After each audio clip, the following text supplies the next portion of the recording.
வணக்கம். மந்தனாட்டி வாயிலாக உங்களை சந்திப்பதில் மிக்க மகிழ்ச்சி. ஜெகதீஸ்வரனின் அன்பு நேயர்களுக்கு என் அன்பான வணக்கங்கள். நம்ம இந்த காணொளியில என்ன பார்க்க போறோம்னு பாத்தீங்கன்னா, சனி பெயர்ச்சி பலன்கள் நம்ம பார்க்க போறோங்க. பொதுவாவே 9 நவகிரகங்கள்ல முக்கியமான கிரகங்கள் ஒண்ணு பாத்தீங்கன்னா சனி பகவான். எப்பவுமே சனி பாத்துட்டீங்கன்னா ஒரு நீதி நேர்மைக்கு கட்டுப்பட்ட ஒரு கிரகம்னு கூட சொல்லலாம். நீதிமான். எப்பவுமே ஒரு ராசியில இருந்து மற்றொரு ராசிக்கு நகரக்கூடிய கிரகம் 2.5 வருடத்துக்கு ஒரு முறை மெதுவாக நகரக்கூடிய கிரகம் எதுனா சனி பகவான். இந்த சனி பிரிச்சு வந்துட்டவே பல பேர்த்துக்கு பாத்துட்டீங்கன்னா பயமாவும் இருக்கும். பல பேர்த்துக்கு சந்தோஷங்கிறது இருக்கும். எப்பவுமே சனி பாத்தீங்கன்னா நல்லவருக்கு நல்லவன், கெட்டவனுக்கு கெட்டவன். அப்படி இருக்கும்போது இந்த சனி பயிற்சி 2025 மார்ச் மாதம் 29ஆம் தேதி, அதாவது தமிழ் மாதத்துக்கு பாத்தீங்கன்னா பங்குனி மாதம் 15ஆம் தேதி சனிக்கிழமை அன்னைக்கு நைட்டு 9:44க்கு கும்பராசில இருந்து மேன ராசிக்கு சனி பகவான் 2.5 வருடம் மாறுறாருங்க. அதாவது மார்ச் 29, 2025 இருந்து ஜூன் மாதம் 3ஆம் தேதி 2027 வரைக்கும் மேன ராசியில சனி பகவான் இருக்காரு. அப்படி பார்க்கும் பொழுது இந்த சனி பகவான் என்னென்ன ராசிகளுக்கெல்லாம் நல்லா இருக்கும், இந்த சனி நமக்கு நல்லது பண்ணுவாரா அப்படின்னு பார்க்கக்கூடிய ஒரு வாய்ப்புகளுக்கு மேச ராசிக்கு நம்ம பார்க்க போறோம். பொதுவாகவே மீன ராசிக்கு சனி வராரு. அந்த சனி பாத்தீங்கன்னா 3ஆம் இடம், 7ஆம் இடம், 10ஆம் இடத்தை பார்வையா பாக்குறாரு. இப்ப மீன ராசியில இருந்து இப்ப சனி இருக்கிறதுனால மேச ராசிக்கு என்ன ஆக போகும்? இப்ப பாத்தீங்கன்னா மேச ராசிக்கு விரையச்சனிங்கிறது ஆரம்பிக்க போகுது. அதாவது 7.5 சனிங்கிறது ஆரம்பிக்குது. ஆல்ரெடி பாத்தீங்கன்னா 7.5 சனியா அப்படின்னாவே எல்லாத்துக்குமே ஒரு பயம் வரும். இப்ப இந்த 7.5 சனின்னு பாத்தீங்கன்னா நம்மளால எதுவுமே பண்ண முடியாதா? சனினாவே எல்லாத்துக்கும் ஒரு தயக்கம், பயம்னாலேயே அவங்க பல விஷயங்கள் பாத்துட்டீங்கன்னா எதுவுமே பண்ணாம விட்டுருவாங்க. எப்பவுமே சனி பாத்தீங்கன்னா பொறுமையா நகரக்கூடிய ஒரு கிரகம். அந்த காலகட்டத்துல நீங்க என்ன பண்ணணும்னா பொறுமையா எந்த ஒரு விஷயமா இருந்தாலும் பொறுமையா நீங்க செயல்படுத்தணும். அதுதான் அந்த சனிங்கிறது. சனி இப்ப மேச ராசிக்காரங்களுக்கு என்னென்ன மாற்றங்கள் வரப்போகுதுன்னு நம்ம பார்க்க போறோம். பொதுவாகவே இந்த 27 வயசுக்குள்ள இருந்தா பாத்தீங்கன்னா அவங்களுக்கு முதல் 7.5 சனி அப்படின்னு சொல்லுவோம். 27 வயசுக்கு அப்புறம் இருந்தா 27 இருந்து ஒரு 50 வயசு இருந்தா 2வது சனின்னு நம்ம சொல்லுவோம்.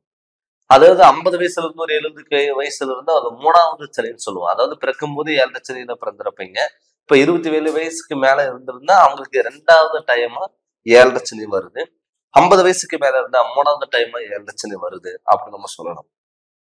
இப்ப மேச ராசிக்காரங்களுக்கு விரையச்சனி நடக்குது. அதாவது 12ஆம் இடத்துல விரையச்சனி இருக்கிறதுனால விரயங்கள் நடக்கும். இந்த 7.5 சனினாவே நீங்க என்ன பண்ணணும்னா இப்ப மேசராசிக்காரங்களுக்கு 7.5 சனிங்கிறது நடக்குது. ஆரம்பிக்கிறதுனால நீங்க எந்த ஒரு விஷயமா நீங்க எடுத்து நீங்க பண்ற மாதிரி இருந்தாலும் பொறுமையா நீங்க பண்ணீங்கன்னா கண்டிப்பா நல்லது.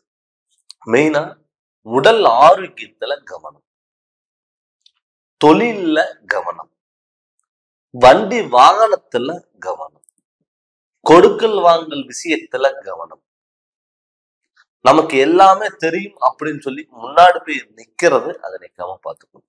எப்பவுமே விரையச்சனில கிட்டத்தட்ட ஒரு 2.5 வருஷம் உங்களுக்கு விரையச்சனி.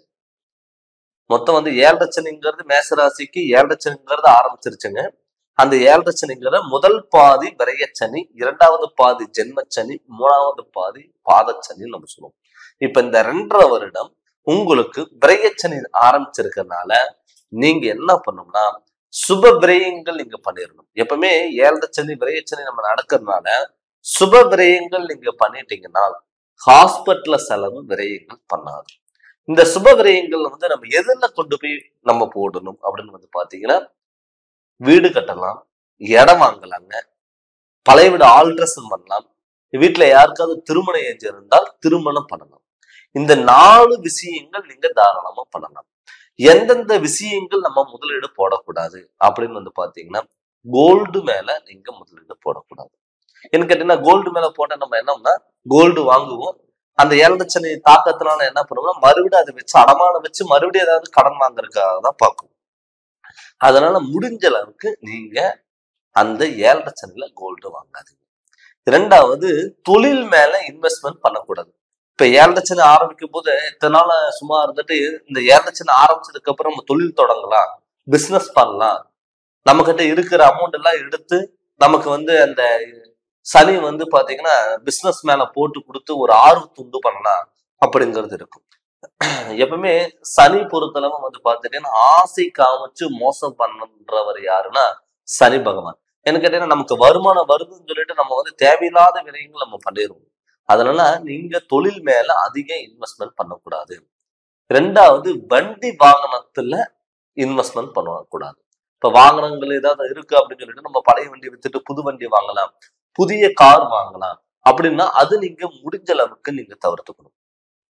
எப்பவுமே இந்த 7,00,000 விபத்துகள் ஆகிறதுக்கு வாய்ப்புகள் அதிகம். அதனால முடிஞ்ச அளவுக்கு நீங்க என்ன பண்ணணும்னா இரவு நேரங்கள்ல நீங்க பயணங்கள் தவிர்த்துக்கணும். அது மட்டும் இல்லாம இப்ப 7,00,000 நடக்கிறதுனால மாணவர்களுக்கு சிந்தனைகளை பாத்தீங்கன்னா மாற்றங்கள் உண்டாகணும். ஒரு மந்தநிலைங்கிறது உருவாகும். சனி பகவான்ங்கிறது யாருன்னா நம்ம நல்லது பண்ணா நமக்கு 4 மடங்கு நல்லது பண்ணுவார். அதே ஒருத்தருக்கு நம்ம கெட்டது பண்ணா நமக்கு 4 மடங்கு நமக்கு கெட்டதும் பண்ணுவார். கர்மக்காரங்களே சனி பகவான். ஒருத்தருக்கு நீங்க கொடுத்து உதவி செஞ்சீங்கன்னா 4 மடங்கு உங்களுக்கு திரும்பி கிடைக்கும். அதனால நீங்க என்ன பண்ணணும்னா சனிக்கிழமை முடிஞ்ச அளவுக்கு இந்த மேசராசிக்காரங்க நான்வெஜ் சாப்பிடாத மாதிரி நீங்க பாத்துக்கோங்க. விநாயகரா ஆஞ்சநேயரை நீங்க வழிபாடுகள் பண்ணணும். முடிஞ்ச அளவுக்கு காகங்களுக்கு பாத்தீங்கன்னா எள்ளு சாதம் வைங்க, முறுக்கு, ஸ்நாக்ஸ், பறவைகளுக்கு ஏதாவது ஸ்நாக்ஸ் ஐட்டங்கள் ஏதாவது வைங்க. அது மாதிரி வைக்கும் பொழுது இந்த சனியோட தாக்கம் உங்களுக்கு பெரிய பாதிப்புகள் பண்ணாது. நான் பாத்தீங்கன்னா ரொம்ப கடன் வாங்கதான் நான் ரொம்ப பண்ணுவேன். நான் எந்த ஒரு விஷயமா இருந்தாலும் அப்ப முன்னாடி போய் நிற்பேன், எல்லாமே எனக்கு தெரியும் அப்படின்னு சொல்லிட்டு போய் நீங்க இருந்தீங்கன்னா பல பிரச்சனைகள் உங்களுக்கு தேடி வரலாம். சனி எப்பவுமே பாத்தீங்கன்னா ஒரு விஷயம் கொடுத்தாருன்னா அது தக்க வச்சுக்குப்பாரா இல்லையா அப்படின்னு பாக்குறவர் தான் சனி. கஷ்டங்கள் கொடுப்பாரு, அந்த கஷ்டங்கள் கொடுத்ததுக்கு அப்புறம் தான் நல்லது நடக்கும். அதனால முடிஞ்ச அளவுக்கு மேசராசிக்காரங்களுக்கு சுப விரயங்கள் ஏதாவது நீங்க பண்ணலாம். எப்பவுமே 7,00,000 நமக்கு வந்துருச்சுன்னு சொல்லிட்டு நீங்க பயப்பட வேண்டிய அவசியமே இல்லை. சுப விரயங்கள், நீங்க வீடு கட்ட வேணும்னு ஆசை நீங்க பட்டீங்கன்னா தாராளமா நீங்க வீடு கட்டலாம். இடம் வாங்கலாம் நீங்க ஆசைப்பட்டீங்கன்னா தாராளமா இடம் வாங்கலாம். இல்ல பழைய விடையாவது ஏதாவது ஆல்ட்ரேட் பண்ணலாம் அப்படின்னு நீங்க நினைச்சீங்கன்னா தாராளமா நீங்க பண்ணலாம். இந்த 7,00,000 கல்யாணம் ஆகாதவங்களுக்கு கட்டாயம் கல்யாணங்கிறது நடக்கும், திருமண யோகத்தை கை கொடுக்கும். அதனால இந்த 7,00,000 உங்களுக்கு பாத்தீங்கன்னா விரயச்சனி ஆரம்பிச்சிருக்கிறது. முடிஞ்ச அளவுக்கு தான தர்மங்கள் நீங்க பண்ணுங்க. அந்த தான தர்மங்கள் பண்ணும் பொழுது பெரிய பாதிப்புகள் உங்களுக்கு வராது. மெயினா உடல் ஆரோக்கியத்துல நல்லா கவனமா இருங்க, கொடுக்கல் வாங்கல் விஷயத்துல கவனமா இருங்க, ரொம்ப அகல்கால் வைக்காதீங்க, ஆடம்பரங்கள் முடிஞ்ச அளவுக்கு தவிர்த்துக்கோங்க. இது தவிர்த்துக்கிட்டாவே உங்களுக்கு எல்லாமே ஒரு பொன்னான காலமா இந்த சனி பயிற்சி உங்களுக்கு மாறும். அதனால நமக்கு 7,00,000 வந்துருச்சு அப்படின்னு சொல்லிட்டு நீங்க பயப்பட வேண்டாம். எந்த ஒரு விஷயம் நீங்க பண்ணாலும் பொறுமையா யோசிச்சு நீங்க பண்ணீங்கன்னாவே வாழ்க்கையில நீங்க ஜெயிக்கலாம். இந்த 7,00,000 உங்களுக்கு பெரிய பாதிப்புகள் நீங்க பண்ணாது. முடிஞ்ச அளவுக்கு எது பண்ணாலும் யோசிச்சு நீங்க பண்ணுங்க. பட் என்னதான் நம்ம இந்த சனி பயிற்சி வந்தாலுமே கூட 7,00,000 மேச ராசிக்காரங்களுக்கு ஆரம்பிச்சிருக்கு. அது மட்டும் இல்லாம உங்களுடைய சுய ஜாதகத்தில் நடக்கக்கூடிய திசாபுத்திகள் எப்படி இருக்கு, நம்ம ஜாதகத்துல சனி நமக்கு யோகக்காரங்களா இருக்காரா ஜனன ஜாதகத்துல அப்படின்னு சொல்லிட்டு இந்த 7,00,000 ஆரம்பிக்கிறதுக்கு முன்னாடியே உங்களுடைய சுய ஜாதகத்தை நீங்க பார்த்துக்கோங்க. சுய ஜாதகத்தை பார்த்து அதனோட வழி நீங்க போகும் பொழுது இந்த சனியோட தாக்கம் உங்களுக்கு பெரிய பாதிப்புல கொடுக்காது. அதனால நீங்க ஜாதகம் பார்க்கணும்னு சொல்லி விருப்பப்பட்டீங்கன்னா என்னுடைய ஃபோன் நம்பருக்கு நீங்க ஃபோன் பண்ணி கன்சல்டிங் வாங்கிக்கோங்க. உங்களுக்கு நல்ல விளக்குங்கிறது நான் தரேங்க. இந்த சேனல் நீங்க ஃபர்ஸ்ட் டைம் பார்க்கறவங்க சப்ஸ்கிரைப் பண்ணுங்க, பில் பண்ண டச் பண்ணுங்க, உங்க நண்பர்களுக்கு ஷேர் பண்ணுங்க. நன்றி, வணக்கம்.